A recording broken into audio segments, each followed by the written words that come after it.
तो चलिए आज एक बहुत ही दिलचस्प लोक कथा सुनते हैं।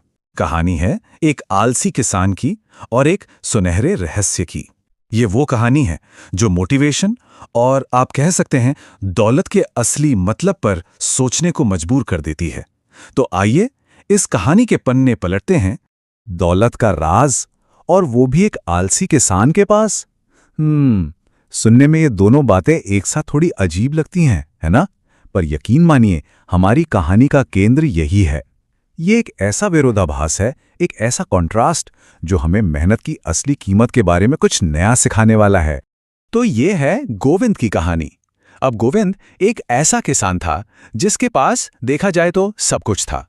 अच्छी उपजाऊ जमीन थी, काबिलियत थी, मौके थे, लेकिन बस एक चीज की कमी थी, और वो थी काम करने की इच्छा। उसकी दुनिया ना बस आलस और आज का काम कल पर टालने के इर्द गिर्द ही घूमती थी। और कहानी की शुरुआत होती है गोविंद की पत्नी की इसी एक आवाज से। ये असल में कोई सवाल नहीं है, बल्कि फ्रस्ट्रेशन से भरी एक चीख है। और ये एक लाइन हमें सीधा कहानी के मेन कॉन्फ्लिक्ट में ले जाती है। तो गोविंद की जिंदगी का जो विरोधाभास है ना, वो यहां बिल्कुल साफ दिखता है।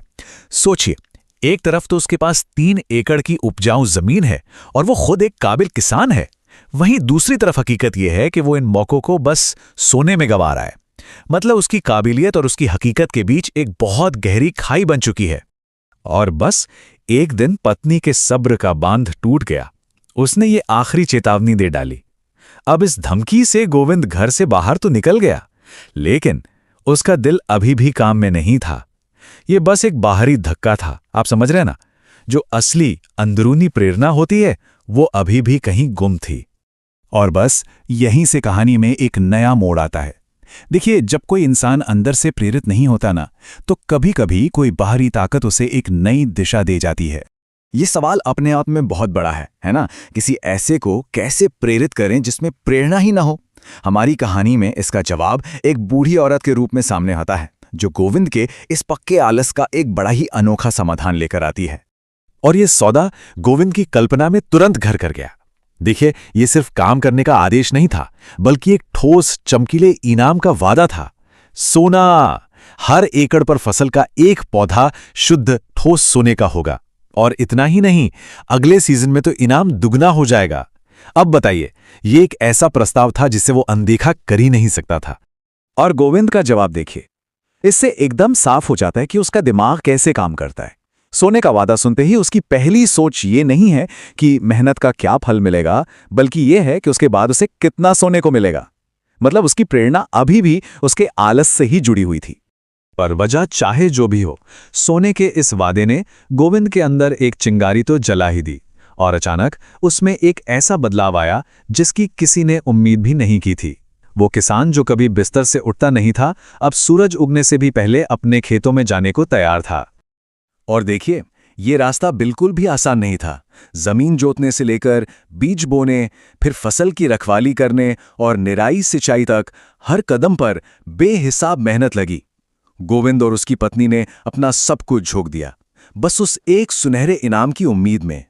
और यहां एक बात और ध्यान देने वाली है, वो है गोविंद की पत्नी की बदली हुई भूमिका। जो पहले सिर्फ शिकायत करती थी, अब वो इस मेहनत में एक एक्टिव पार्टनर बन चुकी थी। वो उसके लिए खेत में खाना लाती, सूरज निकलने से पहले से लेकर ढलने के बाद तक साथ काम करती। और सबसे जरूरी, वो उसे लगातार उस सुनहरे इनाम की याद दिलाती रहती थी। महीनों के इस जबरदस्त मेहनत का नतीजा कमाल का था।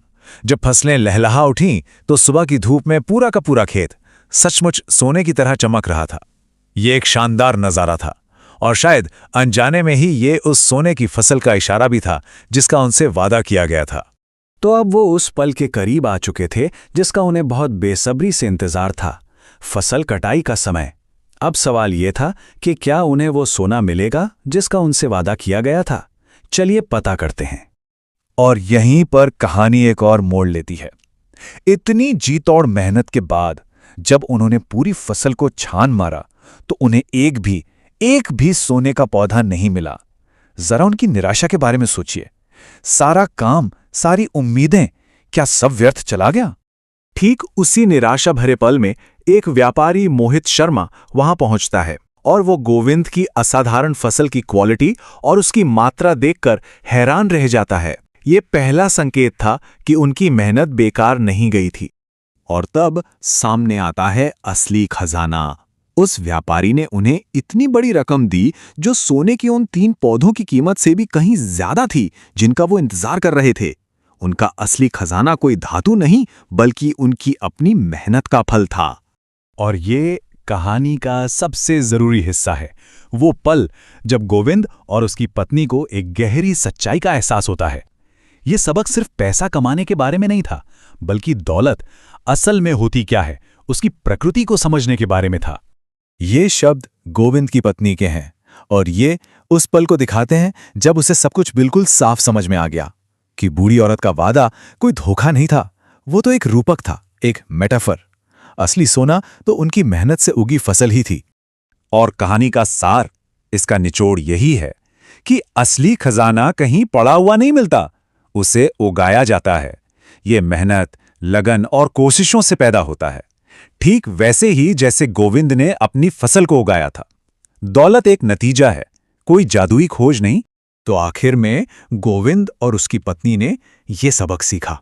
उन्होंने महसूस किया कि बूढ़ी औरत ने उन्हें सोना खोजने का नहीं बल्कि सोना बनाने का रास्ता दिखाया था। असल में धान ही सोना था।